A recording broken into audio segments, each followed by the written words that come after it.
神嘅作工就係咁樣嘅 set 俾你呢個 set free。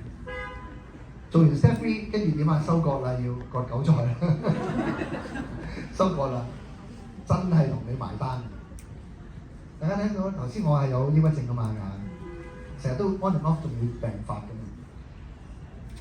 2005年嘅夏天啊，大約係6月嘅時候啦，咁我就揸車由北角嗰陣時經過嗰條 highway 去銅鑼灣個方向，咁有一日咁樣就係經過嗰度，突然間個病又嚟啦 ，attack 我啦，咁啊跟住呢次係有史以嚟最嚴重。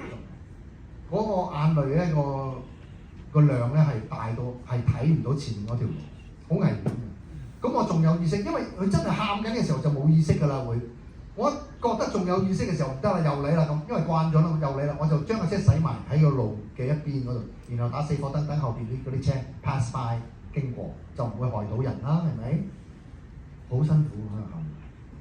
突然間個腦裏邊就諗起一樣嘢，一個景象。就係我第一次翻去教會嘅時候，嗰位牧師講嘅其中一句説話，好多説話我都唔記得咗啦，但係呢句我就記得好清楚。佢話：你口裏承認，心裏相信耶穌係你嘅救主，你必然得救。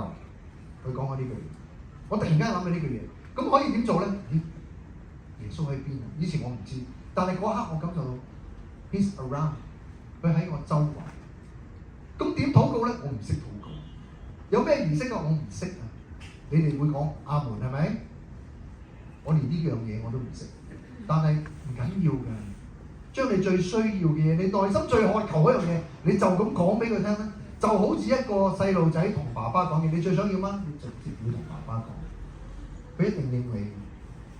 我就同佢講啦，我喺個車廂裏邊，我一個人好靜嘅一個環境，我話神啊，我求你救我，我唔想再過呢種生活。就係咁啫，一個好唔完全嘅禱告係嘛？有冇聽過咁短嘅禱告嘅？阿們我都唔識講，但係好奇妙。做完呢個咁簡單嘅禱告之後，我個人就好舒服啦。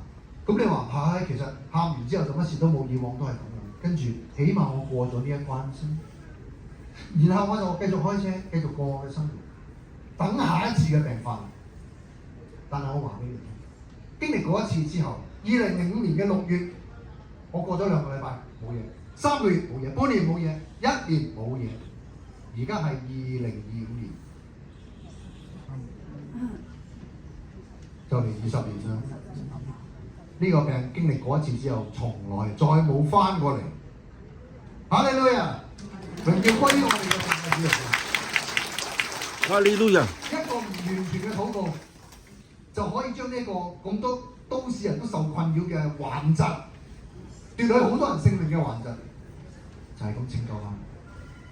拯救咗我呢個病，佢就修補我哋兩夫婦嘅關係。咁你話呢個係咪 the end of the story？No， 佢將我第一次由呢個地獄攞咗出嚟，然後我繼續返教會，有教會嘅生活，我受浸成為基督徒。